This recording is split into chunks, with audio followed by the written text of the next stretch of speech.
Olá, estou de volta. Hoje vamos conhecer a história de luta, superação do cantor Nelson Gonçalves. Cantor, compositor brasileiro, o segundo maior vendedor de discos da história do Brasil, com mais de 79 bilhões de cópias vendidas até março de 98, ficando apenas atrás de Roberto Carlos, com mais de 120 milhões de cópias vendidas. Foi também o artista que mais tempo ficou em uma mesma gravadora. Foram 59 anos pela RCA Victor. Seu maior sucesso foi a canção A Volta do Boêmio. É esta a história de hoje. Obrigado por se inscrever no canal. Eu sou Marconi Miranda. Hoje agradecendo a grande audiência que o canal está tendo nos Estados Unidos. Muito obrigado. Depois de Portugal, Estados Unidos é o lugar onde o canal está sendo mais assistido fora do Brasil. Obrigado, tá bom? Antônio Gonçalves, conhecido como Nelson Gonçalves, nasceu em 1º de junho de 1919, na cidade de Santana, no Livramento, no Rio Grande do Sul. Seus pais, imigrantes portugueses, tinham acabado de chegar ao Brasil pelo Rio de Janeiro, indo então morar no Rio Grande do Sul. Quando Nelson fez 6 dias de vida, mudaram-se para São Paulo, estabelecendo no bairro do Brás. O pai de Nelson tocava violino em feiras livres para arrecadar alguns trocados, enquanto o filho, com 6 anos de idade, cantava empoeirado em cima de um caixote. Gago, o garoto logo tomou o apelido de Metralha, pois falava cuspindo as palavras, como uma metralhadora. Durante esse tempo foi jornaleiro, engraxate, mecânico, polidor e tamanqueiro. E é com este apelido de Metralha que ele mudou-se para Taubaté e tornou-se boxeador, isto mesmo. Depois de passar por vários empregos para ajudar a sustentar a família, entrou para o boxe. Com 17 anos, recebeu a faixa de campeão paulista dos meios médios, após vencer 24 lutadores por nocaute e ter perdido apenas 2 vezes por pontos. Foi então que decidiu estudar canto acadêmico por 6 anos com seu maestro Belardi, que lhe explicou que não era gago, era taquilárico. Isto quer dizer respiração curta, acelerada. E foi o maestro que lhe aconselhou a ser cantor popular. Foi então que Nelson fez um teste em uma rádio, mas foi reprovado na hora de cantar. A voz não saía. Nelson emudeceu. Na semana seguinte, uma nova tentativa, dessa vez um sucesso, cantando a mesma música que tentara na semana anterior, Chora Cavaquinho, de Dunga. Contratado pela PRA 5, casou-se nessa época com Dona Elvira Mola, com quem teve 2 filhos. Com o início da Segunda Guerra Mundial, a rádio promoveu cortes em massa e Nelson perdeu o emprego indo trabalhar como garçom. Nelson então decidiu tentar sorte no Rio de Janeiro, onde foi reprovado várias vezes em diversos programas, inclusive por Ari Barroso, que o aconselhou a voltar para São Paulo e desistir da vida de cantor. Arrasado, ele sentou no chão e começou a chorar.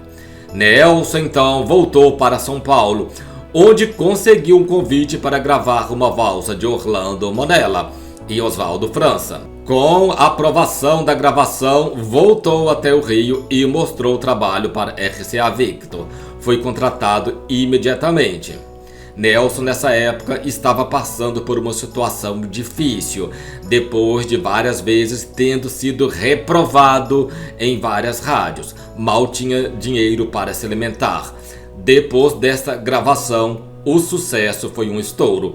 O que custou mesmo foi para ganhar dinheiro, mas finalmente ele conseguiu, em 1943, um emprego como crooner no Cassino de Copacabana Palace Hotel, após o estrondoso sucesso de Renúncia, de Roberto Martins e Mário Rossi. Nelson acabou se separando do primeiro casamento e casou-se novamente em 1952 com Lourdinha Bittencourt, a segunda substituta de Dalva de Oliveira no Trio de Ouro. E é nesse mesmo ano que conheceu seu maior parceiro, Adelino Moreira. Nelson Gonçalves e Adelino Moreira foram amigos parceiros durante toda a vida. De 1958 a 1966, a vida de Nelson Gonçalves vira um pesadelo. Ele inicia seu declínio. Ele se envolveu com drogas, cheirava cocaína todos os dias. Nelson experimentou cocaína em 1956, ao retornar de uma turnê em Minas Gerais, o que o deixou exausto. Um conhecido lhe ofereceu a droga e Nelson se rendeu à sensação de euforia que o pó causava. Em 1959, depois de várias crises no casamento, ele separou-se de Lourdinha. Nelson Gonçalves entrou em um mundo desconhecido, quase sem volta, abalado pelas drogas. Quase foi o fim de sua carreira. Em 1964, mudou-se para São Paulo com sua nova companheira, Maria Luísa, e os filhos Ricardo e Jaime. Lá foi preso em flagrante no dia 8 de março de 1966. Por todo esse tempo que esteve preso, sua esposa o visitou e juntava economias dela e do marido para ajudar a pagar no tratamento e o advogado. Após este período, foi julgado e provou sua inocência. Após sair da cadeia, abalado, ele internou-se numa casa de saúde e depois enfrentou 4 meses de abstinência em sua casa, isolado em seu quarto. Ele chegou a pesar 53 quilos, ficando 4 meses sem dormir.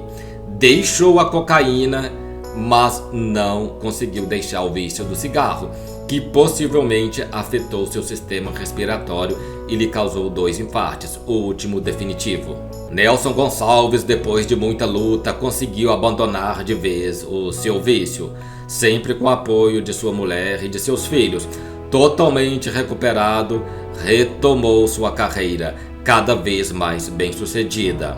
Nelson Gonçalves teve uma carreira brilhante, vendendo milhares de discos.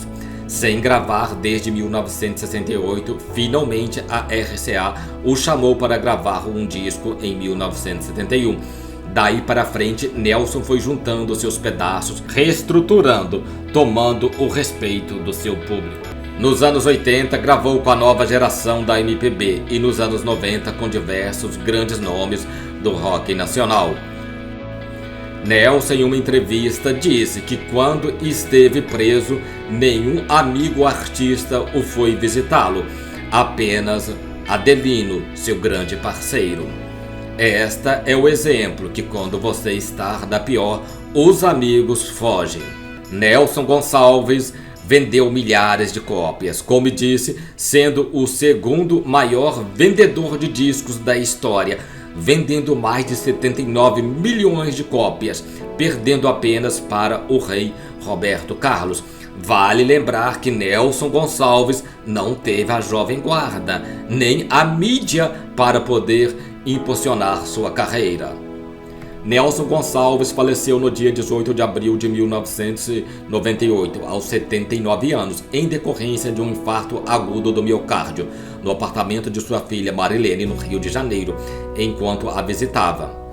Seu corpo foi sepultado no cemitério São João Batista, no Rio de Janeiro. Esta foi a história de Nelson Gonçalves. Obrigado por se inscrever no canal e ativar o sininho. Na descrição do vídeo tem outros canais. Ficarei muito feliz com a inscrição de vocês. Até o próximo, eu voltarei.